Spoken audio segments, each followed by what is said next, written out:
दोस्तों नमस्कार, मैं बीएल बिश्नोई। आज आपको ऐसी लोकेशन पर लेके जाऊंगा थाईलैंड के अंदर जो आपने ऐसी कभी नहीं देखी होगी और यूट्यूब इतिहास में पहली बार ऐसा वीडियो आने वाला है।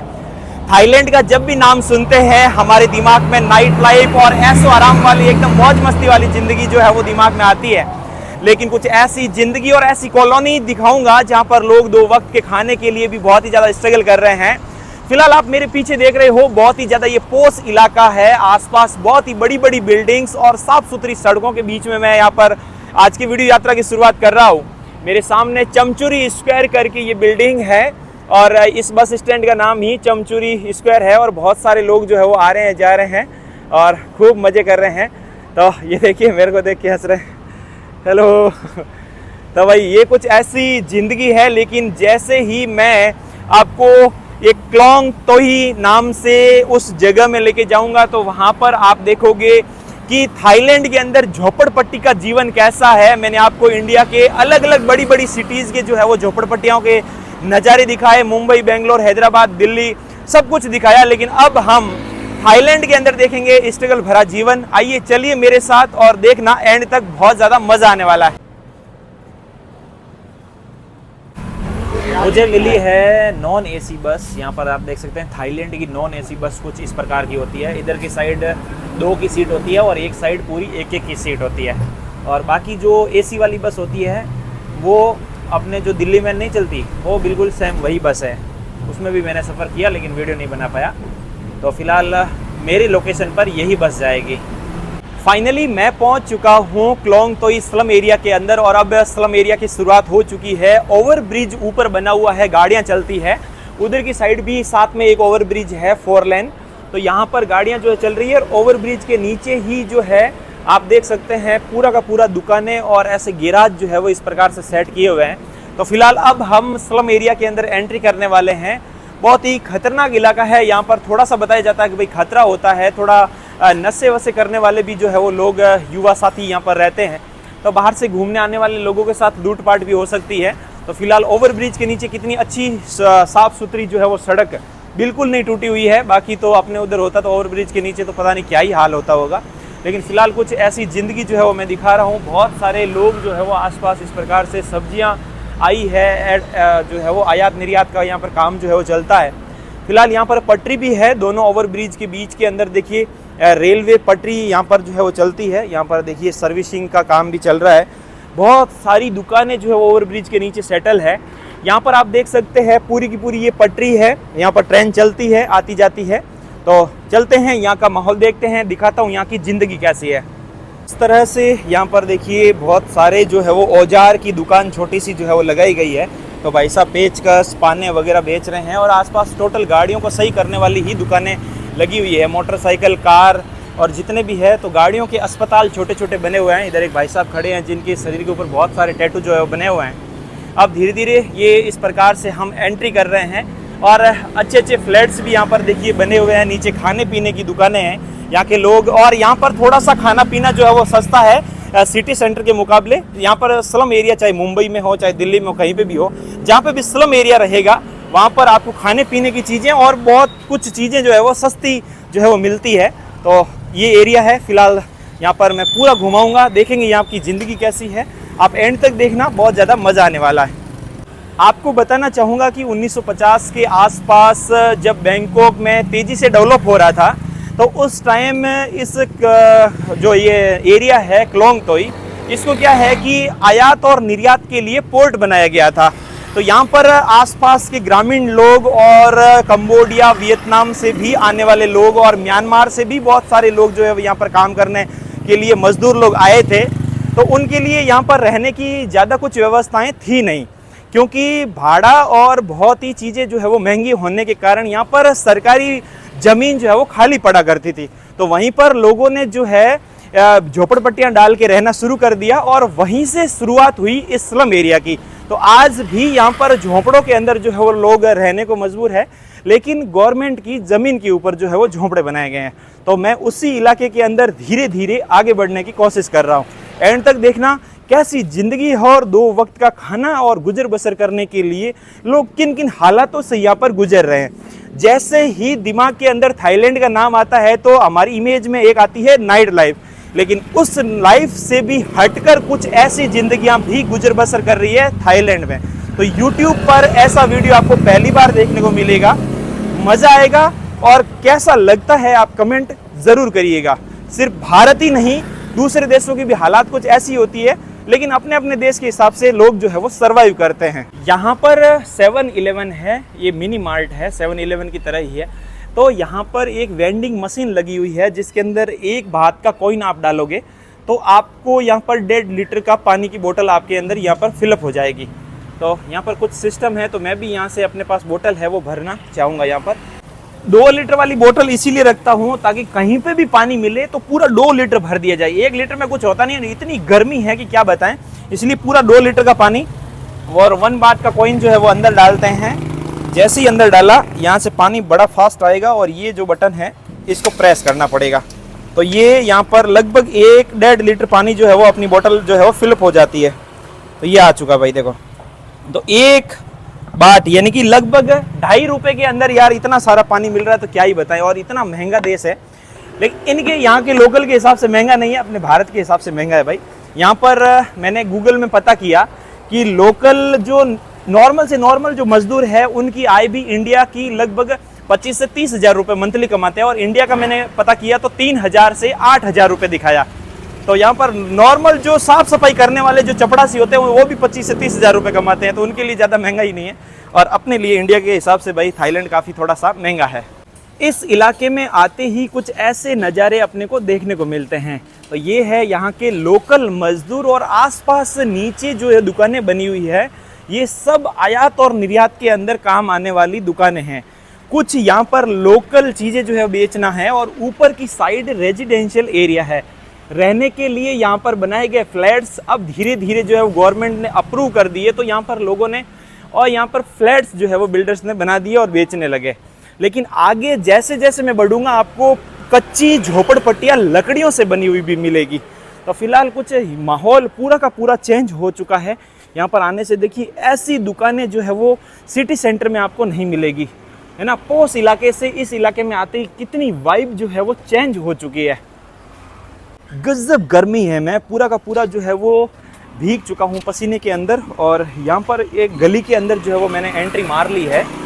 जब 1970-1980 के आसपास जो है वो धीरे धीरे और ज़्यादा विकास होने लगा, तो यहाँ पर जो रहने वाले फैक्ट्रियों में काम करने वाले जो लोग थे, मजदूर थे, वो सब के सब यहाँ पर झोपड़पट्टी बनाकर रहने लग गए थे। और बड़ी संख्या के अंदर आसपास के गांवों से और जो पड़ोसी देश है वहाँ से फैक्ट्रियों में काम करने के लिए जो लोग आते थे वो यहाँ पर झोपड़पट्टियों के ऊपर झोपड़पट्टियाँ बना के जो है वो रहने लग गए थे। तो कुछ ये इस प्रकार का माहौल है, आप देख सकते हैं टोटल। और ये है यहाँ की लोकल ज़िंदगी। जो पानी भरने का काम अंदर चल रहा है, साफ़ सफाई का काम जो है वो लेडीज़ कर रहे हैं। इधर कितनी सारी दारू की बोतलें जो है वो रखी हुई है। फ़िलहाल ऊपर से बरसात के लिए कवर करने के लिए जो है वो टेंट डाले गए हैं। नीचे से पतली पतली गलियां हैं, एक तरफ पार्किंग व्यवस्था की हुई है। और देखिए कितनी अच्छी रोड है। अगर मैं धारावी और की बात करूँ, इधर दादी माँ जो है वो देखिए रेस्ट कर रहे हैं। काफ़ी गर्मी और उमस भरा माहौल है। और सामने से एक भाई साहब जो है वो आ रहे हैं सामान लेके, तो हम पास में से निकल जाते हैं। और इधर छोटा सा एक मंदिर बनाया हुआ है, ये मंदिर है। और बहुत बड़ा पेड़ है, वट वृक्ष है, बड़ला है, क्या है कुछ, ये पेड़ है जिसकी जड़ें ऐसे लटक रही है। और एक डॉगी इधर से आ रहे हैं भाई, डॉगेश भाई। और गजब की गर्मी है यहाँ पर। आपको अमूमन लोग शर्ट उतारे हुए दिखेंगे, क्योंकि इतनी भयंकर गर्मी के अंदर यहाँ पर सर्वाइव करना बहुत मुश्किल है। ऊपर से हवा तो आ ही नहीं सकती, आसपास टोटल जो है वो झोपड़पट्टियाँ ही झोपड़पट्टियाँ नज़र आएगी। तो ऊपर तो पेड़ के पत्ते हिलते हुए दिख रहे हैं, लेकिन नीचे हवा का बिल्कुल भी अस्कार भी नहीं है। तो कुछ ये लाइफ लोकल हम आपको अपने चैनल के माध्यम से घर तक, ये बैंकॉक थाईलैंड है भाई। तो यहाँ पे दादी माँ जो है वो देखिए कैसे टी शर्ट और कैफरी के अंदर है। तो ये लोकल यहाँ की ज़िंदगी है। और अपने इंडिया में होता तो कुछ ये दादी माँ ऐसे कपड़े नहीं पहनती होगी, लेकिन यहाँ पर ये ऐसा ही चलता है। इधर की साइड देखिए पूरी गलियाँ जो है वो यहाँ पर आपको लगभग अमूमन सुनसान दिखेगी, क्योंकि यहाँ पर रहने वाले जो लोग हैं वो अपने अपने काम धंधे पे गए हुए हैं। और कितने अच्छे से सजाए हुए घर हैं, पूरे के पूरे लकड़ी के बने हुए घर। ये देखिए, ये पूरे लकड़ी से बने हुए लकड़ी के फट्टों की दीवारें जो है वो बनाई गई है। यहाँ पर हाथ धोने की व्यवस्थाएं और बहुत कुछ इस स्लम एरिया के अंदर देखने को मिलता है। काफ़ी अंधेरी गलियों के साथ साथ काफ़ी स्मेल, एक अजीब तरह की स्मेल आती है, क्योंकि यहाँ पर लोकल जो है वो थाई फूड की दुकान है, ये रेस्टोरेंट है। हेलो, तो हेलो, नमस्ते, हेलो। तो यहाँ पर ये गली है भाई, ये देखिए पूरी टिन सेट की बनी हुई गलियाँ। और अब बूढ़ी बूढ़ी दादी माएँ जो है यहाँ पर एक खाने पीने का रेस्टोरेंट जो है वो चला रहे हैं। तो यहाँ पर आने वाले लोग, आसपास के लोग जो है वो लोकल खाते पीते हैं। वाकई बहुत ज़्यादा भयंकर उमस के साथ साथ यहाँ पर एक अजीब ही तरह की स्मेल आ रही है। तो उस स्मेल के अंदर सरवाइव करना मेरे लिए काफ़ी ज़्यादा मुश्किल हो रहा है, लेकिन फ़िलहाल मुझे आपको यहाँ की लोकल ज़िंदगी दिखानी है कि कैसे लोग यहाँ पर भाई स्ट्रगल कर रहे हैं। और एक तो वो लाइफ है थाईलैंड की, और एक तरफ ये वाली भी लाइफ आप अपने चैनल के माध्यम से देख रहे हैं भाई। एक भाई साहब जो है वो हाथ गाड़ी के ऊपर कट्टे जो है वो डाल के ऐसे लेके जा रहे हैं। तो इसमें कुछ सामान है जो इधर उधर ट्रांसपोर्ट किया जा रहा है। और यहाँ के घर आप देखिए भाई, पूरे के पूरे लकड़ी से बने हुए घर हैं, है ना। पक्के घर आपको नहीं मिलेंगे, ये टेम्परेरी झोपड़पट्टियाँ बनाई गई है। और यहाँ इन फट्टों से बनी हुई झोपड़पट्टियों के अंदर लोगों ने अपनी पीढ़ियाँ बिता दी है ना। कितनी ही पीढ़ियाँ बीत गई और कुछ अभी भी। हेलो, हाँ यार, स्टडी खाओ। तो वही भाई साहब जो है वो यहाँ पर जा रहे हैं। यहाँ पे देखिए, ये लोकल ज़िंदगी है। दिल्ली के अंदर पहाड़गंज में जो नज़ारा तारों का दिखता है, वहाँ पर तो बहुत ज़्यादा और बड़े बड़े तार होते हैं। लेकिन यहाँ पर आप देखिए छोटे छोटे तार हैं, पतले पतले, लेकिन बहुत ही ज़्यादा स्लम एरिया के छोटे हिसाब से भी बहुत ज़्यादा तार है। यहाँ पर थोड़ा सा मुझे एक ये घर पक्का नज़र आ रहा है, लेकिन आगे की ज़िंदगी आपको और भी दिखाता हूँ। लेकिन ऊपर देखिए तारों का आल जंजाल देखिए, वाकई बहुत खूबसूरत लग रहा है। घरों के अंदर इतनी जगह नहीं होती है कि सारा सामान अंदर आ सकता है, इसलिए कुछ जो है वो बर्तन बाहर की ओर ऐसे स्टैंड के अंदर रखकर सजाए जाते हैं, अच्छे से व्यवस्थित रखे जाते हैं। ये झोपड़पट्टियाँ काफ़ी ज़्यादा छोटी छोटी है और पूरी की पूरी लकड़ी से बनी हुई है। और इधर की साइड के तो हालात देखिए, जो लकड़ियाँ टूट गई है उन लकड़ियों को यहाँ पीछे की साइड स्टोर किया गया है। तो ये हालात आप देख के समझ सकते हो कि कितने ज़्यादा साल हो गए हैं इन घरों को बने हुए। ये लकड़ियाँ लगभग पुरानी होकर सड़ने गड़ने के लिए आ चुकी है, लेकिन फिर भी कुछ ऐसा माहौल है। हेलो, साड़ी खाब। तो ये भाई साहब हैं भाई, इधर उधर जा रहे हैं और थोड़ा सा ये उस हिसाब से हैं, तो लहराते हुए भी यहाँ पर जाते हुए। आप देखिए, ये पूरे तार मैं आपको लगातार यहाँ का दिखाते हुए चल रहा हूँ। और छोटे छोटे बच्चे हेलो, तो ये भाई हेलो भी कर रहे हैं, नमस्ते तो ये देखो नमस्ते कर रहे हैं। इनको पता चल गया मैं इंडिया से हूँ। तो काफ़ी सारे लोग यहाँ पर ब्रह्मा से है तो वो हिंदी भी समझते हैं। ऐसी बात नहीं है कि हिंदी लोग यहाँ नहीं समझते हैं। जो म्यांमार ब्रह्मा से रहने वाले लोग यहाँ पर हिंदी काफ़ी बोलते हैं।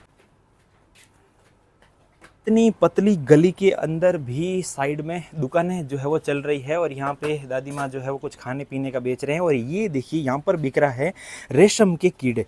तो इनको तेल के अंदर फ्राई करके जो है वो बेचा जाएगा। तो ये रेशम के कीड़े जो है वो, ये देखिए पूरे एकदम वो कहते हैं कुरकुरे होते हैं ना अपने, तो वो कुरकुरे की तरह हो गए हैं। जब मैं नॉर्थ ईस्ट नागालैंड में गया था तब ये पूरे जिंदा दिखे थे, ऐसे ऐसे हिल रहे थे, लेकिन यहाँ पर तल लिए हैं तो इनकी जान जा चुकी है। ये है यहाँ पर अंडे और बहुत कुछ जो है वो यहाँ पर दादी माँ खाने का बेच रहे हैं। लेकिन ये शाकाहारी वेजिटेरियन लोगों के लिए नहीं है। ये तो बहुत कुछ अलग अलग मीट मांस से जो है वो बनाए गए हैं। और यहाँ पे भी ये देखिए पूरे मांस के हैं और दादी माँ यहाँ पर तल रहे हैं। ये चिकन के पकोड़े निकाले जा रहे हैं।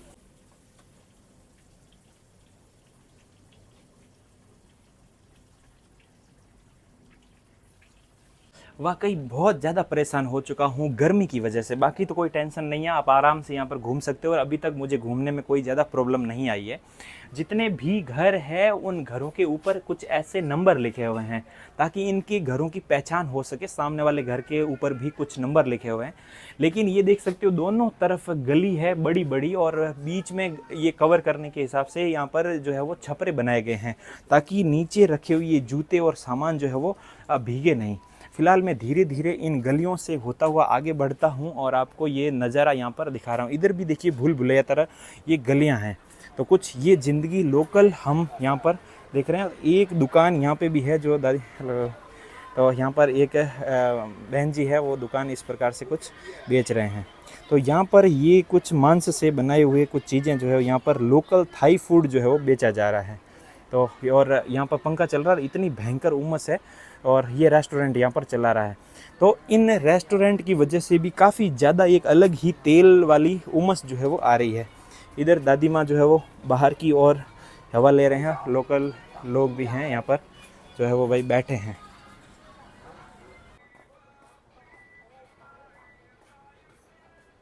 यहाँ के घरों की व्यवस्थाएं आप देखिए, कुछ ऐसी व्यवस्थाएं होती है, छोटे छोटे घर होते हैं। हेलो साड़ी खा। हाँ, तो यहाँ पर ये बैठे हैं भाई, और कपड़े जो है वो बाहर की ओर सुखाए गए हैं क्योंकि अंदर सूखते नहीं हैं। और ये प्लास्टिक वाला पतरा है लगाया हुआ। तो यहाँ पर ये घर कितने सुंदर लग रहे हैं, ये देखो। और जितने जूते हैं बाहर रखने की व्यवस्था है। और यहाँ पर रंग बिरंगे छोटे छोटे मिट्टू जो है वो तोते पैरट भी यहाँ पर रखे हुए हैं रंग बिरंगे।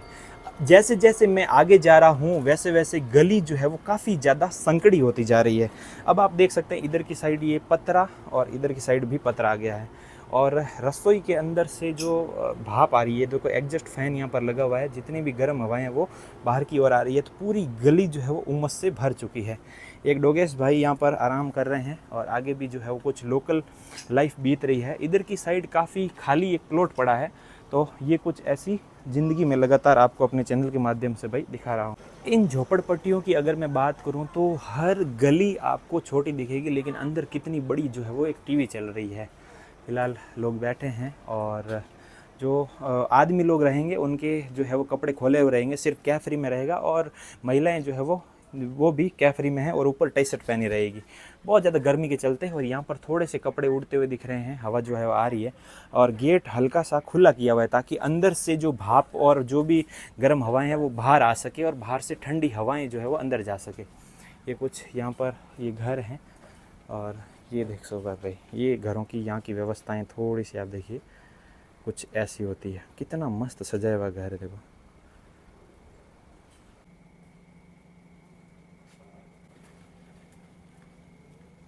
यह एक गली है, इसके अंदर एक दादाजी जो है वो बाहर की साइड बैठे बैठे हवा का आनंद ले रहे हैं। लेकिन आनंद लेने लायक यहाँ पर गलियों में हवा ही नहीं है। ऊपर की ओर हम देखेंगे कि दोनों घरों की छतें जो है वो आपस में टच हो रही है पतरे। और इधर की साइड भी ये गली है और इधर की साइड भी एक गली है। और इधर भी एक जो लेडीज़ है वो बाहर की ओर बैठे हुए मोबाइल चला रहे हैं। छोटा बच्चा जो है वो कोल्ड ड्रिंक पीते हुए आ रहा है और सामने की साइड ये कुछ लोकल ज़िंदगी गलियों के अंदर ऐसी कुछ बीत रही है। तो ये लाइफ है भाई। और मैं भीतर चलता हूँ और यहाँ पर देखिए ये गवर्नमेंट की तरफ से लगी हुई नलियाँ हैं, पाइप पानी वाली, जो जितना पानी यूज़ करोगे उतना आपको यहाँ पर जो है वो बिल भरना पड़ेगा। तो फ़िलहाल यहाँ पर दादी जी बैठे हैं, आनंद ले रहे हैं और यहाँ पर बर्तन जो है वो धोए जा रहे हैं। तो ये पानी की व्यवस्थाएँ और यहाँ की देखो लोकल टंकियाँ, ये टंकियाँ हैं थाईलैंड की लोकल ऐसी टंकियाँ होती है। अपने उधर अलग स्ट्रक्चर होता है, इनका अलग स्ट्रक्चर है। और ये है कुछ खाने पीने के लिए छोटा सा रेस्टोरेंट, इसको भी दादी जी संचालित कर रहे हैं। जितनी भी खाने पीने की जो दुकानें हैं उनको लेडीज़ लोग जो है वो संचालित कर रहे हैं। और बाकी जो घरों की स्ट्रक्चर है ऊपर से भी वही है। ऐसा ही लग रहा है कि मैं किसी दिल्ली और मुंबई के स्लम इलाके में घूम रहा हूँ। लेकिन नीचे की अगर साफ़ सफाई की बात की जाए तो काफ़ी ज़्यादा साफ़ सफाई है। कहीं कहीं ये यहाँ पर आप देख सकते हो पानी नाली से बाहर आ रहा है, लेकिन सिर्फ पानी ही है, कचरा बिल्कुल भी आपको नज़र नहीं आएगा। जैसे ये सड़कें देखो कितनी साफ़ सुथरी सड़कें हैं। और यहाँ पर जो है वो अलग हेलो कुछ ये खाने के लिए लेके आए हैं और खाते हुए जा रहे हैं। वाकई एक अलग ही माहौल हो गया यार, कितना चेंज हो गया है सिटी से जब इस इलाके में आए हैं। तो भाई लगातार अपने चैनल के माध्यम से आप यहाँ की ज़िंदगी देख रहे हो। और यहाँ पे लोकल डॉगी है जो भाई काफ़ी जो है वो आवाज़ करने लग रहा है, काफ़ी परेशान हो चुका है मेरे से। मैं आगे निकल रहा हूँ और दादाजी बैठे हैं। और बाकी ये देखिए एसी वाली जो हवाएं हैं, अंदर अब एसियाँ लगी हुई है लेकिन इतनी गर्म ये हवा फेंक रही है एसी का जो एग्जॉस्टर है, तो हालत ख़राब है। फ़िलहाल गाड़ी आई है तो हट जाते हैं। तो ये भाई लोकल यहाँ के युवा साथी है जो गाड़ियों को जो है वो गलियों के अंदर। और वाकई दीवारों को देखिए यार, कितनी शानदार दीवारें हैं, पूरी लकड़ी की बनी हुई और एकदम हेरिटेज, एकदम गाँवों के अंदर जो होती है उसी टाइप से जो है वो खिड़कियाँ दरवाजे बनाए हुए हैं। और पूरी की पूरी ये जो दीवार है ये लकड़ी की जो प्लाई होती है पतली वाली, उस प्लाई को लगा लगा के यहाँ पर इनको बनाया गया है। तो वाकई कितना खतरनाक जीवन है यहाँ का, सरवाइव करना काफ़ी मुश्किल है। और यहाँ पर लोगों ने पीढ़ियाँ बिता दी और मैं 1 घंटा नहीं बिता पा रहा हूँ।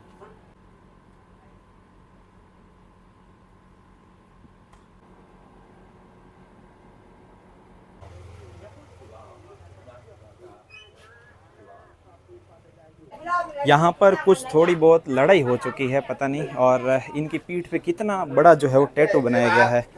तो फिलहाल कुछ ऐसी जिंदगी है और यहाँ पर थोड़ा सा झगड़ा हो चुका है। तो हम लोग जो है वो आगे चलते हैं और घूमते हुए भाई गली से आसपास की ज़िंदगी आपको मैं दिखा रहा हूँ। तो कुछ पीछे परेशानी हो चुकी है, लेकिन यहाँ की ज़िंदगी देखो भाई, ओए होए होए।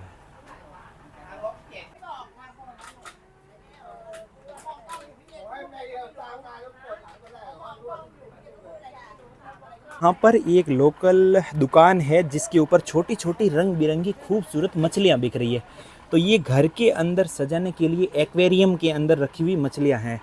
अंदर भी बड़ी बड़ी कुछ एक्स्ट्रा जो है वो अच्छी अच्छी एक्वेरियम में रखी हुई मछलियाँ हैं। और भाई साहब के शरीर के ऊपर आप टैटू देखिए, कितने सारा पूरा बॉडी जो है वो टैटू से भरा हुआ है यार, है ना। यहाँ पर टैटू लवर लोग हैं और इनकी कमर के ऊपर देखिए कैसा बेल्ट बंधा हुआ है। तो अलग अलग फैशन है, अलग अलग फैंसी लोग जो है वो भाई काफ़ी स्लम इलाके के अंदर देखने को मिलते हैं अपने को। और इनका पाँव भी टैटू से जो है वो पूरा का पूरा भरा हुआ है, देखो ओए होए होए होए। यहाँ पे भी एक भाई साहब है, इनका भी पूरा का पूरा शरीर जो है वो टैटू से भरा हुआ है।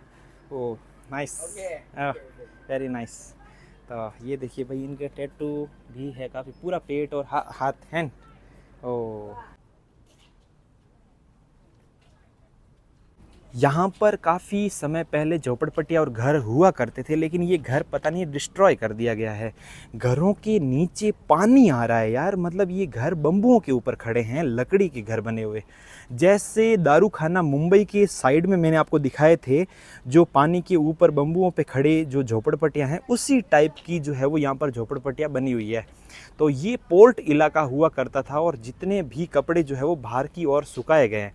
तो वाकई ये नज़ारा देखकर आपको कैसा लग रहा है? लग रहा ही नहीं है कि मैं थाईलैंड के अंदर हूँ। ये स्लम इलाके के अंदर आते ही कुछ ऐसा नज़ारा जो है वो चेंज हो चुका है। तो वाकई यार नीचे की साइड भी देखिए ये कुछ ऐसा माहौल है। इतना बड़ा मटका जो है वो रखा हुआ, अंदर पानी भरा हुआ है और अंदर गलियों का माहौल कुछ ऐसा है और लोगों का आपस में थोड़ा बहुत बातचीत अनबन हो चुकी है, लेकिन लोग जो है वो आ रहे हैं जा रहे हैं। कुछ ऐसा नज़ारा लगातार देख रहे हैं भाई।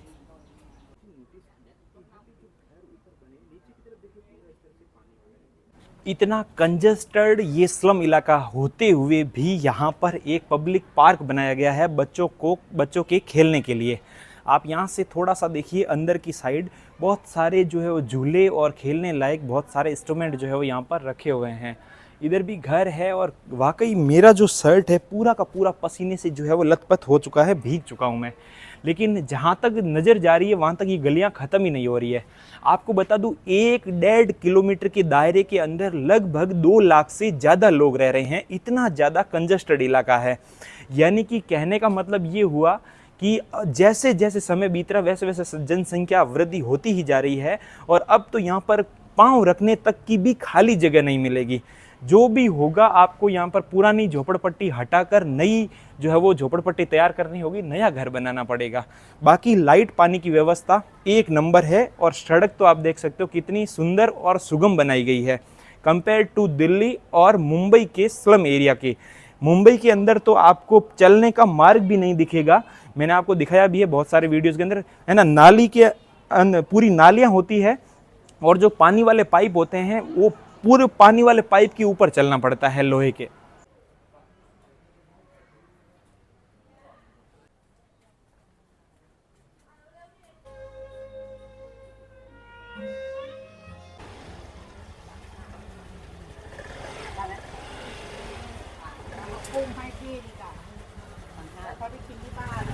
यह है झोपड़पट्टियों की लोकल लाइफ आप देख रहे हैं। बहुत सारे लोग जो है वो यहाँ पर एक छोटा सा कैफ़े है, यहाँ पर खाने पीने का सामान मिलता है और यहाँ पर बैठे हैं और बातचीत कर रहे हैं। और पंखों से हवा जो आ रही है वही ले रहे हैं। ऊपर से जो है वो छत बनी हुई है। हेलो सारिका। तो यहाँ पर लोगों को भाषा थोड़ी नहीं आ रही है, लेकिन काफ़ी कोऑपरेटिव लोग हैं और घरों के अंदर कुछ ऐसी हालात है। और कपड़े लगातार मैं देख रहा हूँ सब बाहर ही जो है वो है। और दीवारें तो लगातार देख पा रहे हो कि ये पूरे पत्थरों के ही बनी हुई दीवारें हैं और वाकई एक अलग ही माहौल है यहाँ का, कसम से। यहाँ पर दुकान है, खाने पीने की बहुत सारी चीज़ें जो है वो मिलती है। और ये है लोकल स्लम एरिया की दुकानें। और एक छोटा सा बाबू है, हेलो, ये तो रो रहा है भाई, ये बाबू है। और इनको कुछ यहाँ पर चीज़ जो है वो दिलवाई है ताकि ये रोने से चुप हो जाए। और ये है लोकल लोग जो यहाँ की अर्थव्यवस्था में काफ़ी ज़्यादा योगदान करते हैं भाई। जैसे अपने मुंबई के अंदर, धारावी के अंदर करोड़ों का जो बिजनेस चलता है और अर्थव्यवस्था में योगदान देता है, उसी प्रकार से यहाँ की ये लोग, मजदूर लोग यहाँ पे काम करते हैं भाई।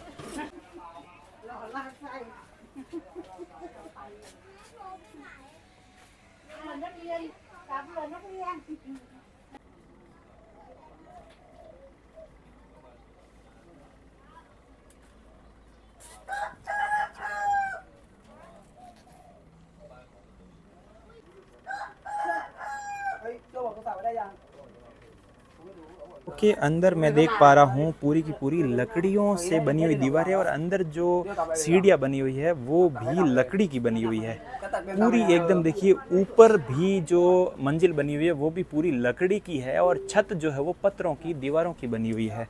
और ये देख सकते हो पूरा वुडन स्ट्रक्चर यहाँ पर है।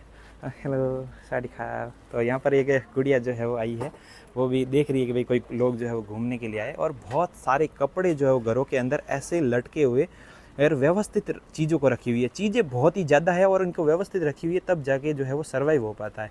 क्योंकि यहाँ पर जगहें बहुत ज़्यादा कम होती है और बीचों बीच में एक छोटा सा मंदिर खंबे के ऊपर लगाया गया है।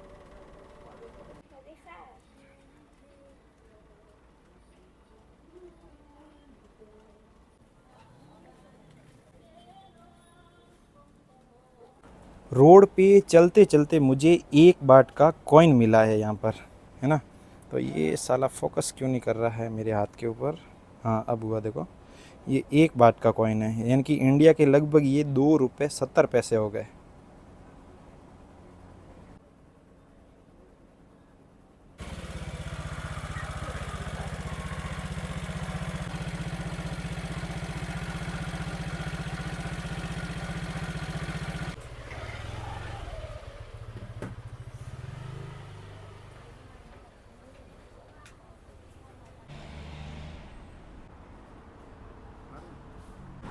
तो ये थी थाईलैंड के स्लम इलाके, झोपड़पट्टी का जीवन। आपको कैसा लगा मुझे कमेंट करके ज़रूर बताना। और बहुत ज़्यादा गर्मी से परेशान अब मैं थोड़ा सा बाहर की साइड आया हूँ। ये थोड़ा सा बैठने का एरिया है, यहाँ पर मैं बैठा हूँ और थोड़ा सा अपना पसीना सुखाते हैं और फिर जो है वो आगे बढ़ते हैं। और इस वीडियो को ज़्यादा लंबा नहीं खींचूंगा, यहाँ तक ही रखूँगा। और उम्मीद करूँगा ये वीडियो आपको बहुत ही ज़्यादा अच्छा लगा होगा, है ना। और भी अभी तो ये शुरुआत है, ऐसे ऐसे वीडियोस आने वाले हैं जो पूरे YouTube इतिहास में नहीं है। और एक अलग ही लाइफ अपने यात्रा गुरुजी चैनल के माध्यम से देश और दुनिया की मैं आपको दिखाने वाला हूँ। अभी तो थाईलैंड देश से शुरुआत हुआ है, धीरे धीरे देखिए आगे से आगे फॉरेन कंट्रियाँ जो है वो करते करते करते कहाँ तक बढ़ते हैं। तो फिलहाल कुछ ऐसा माहौल था। ठीक है भाई, इस वीडियो को यहाँ तक देखा है तो मुझे कमेंट करके ज़रूर बताना। और मुझे इंस्टाग्राम पे फॉलो करना बिल्कुल मत भूलना, लिंक आपको डिस्क्रिप्शन में मिलेगा। कोई भी क्वेश्चन हो तो आप मुझे मैसेज करना, आपको रिप्लाई जरूर दूंगा। आज का वीडियो अंत तक देखने के लिए आपका बहुत बहुत धन्यवाद दोस्तों।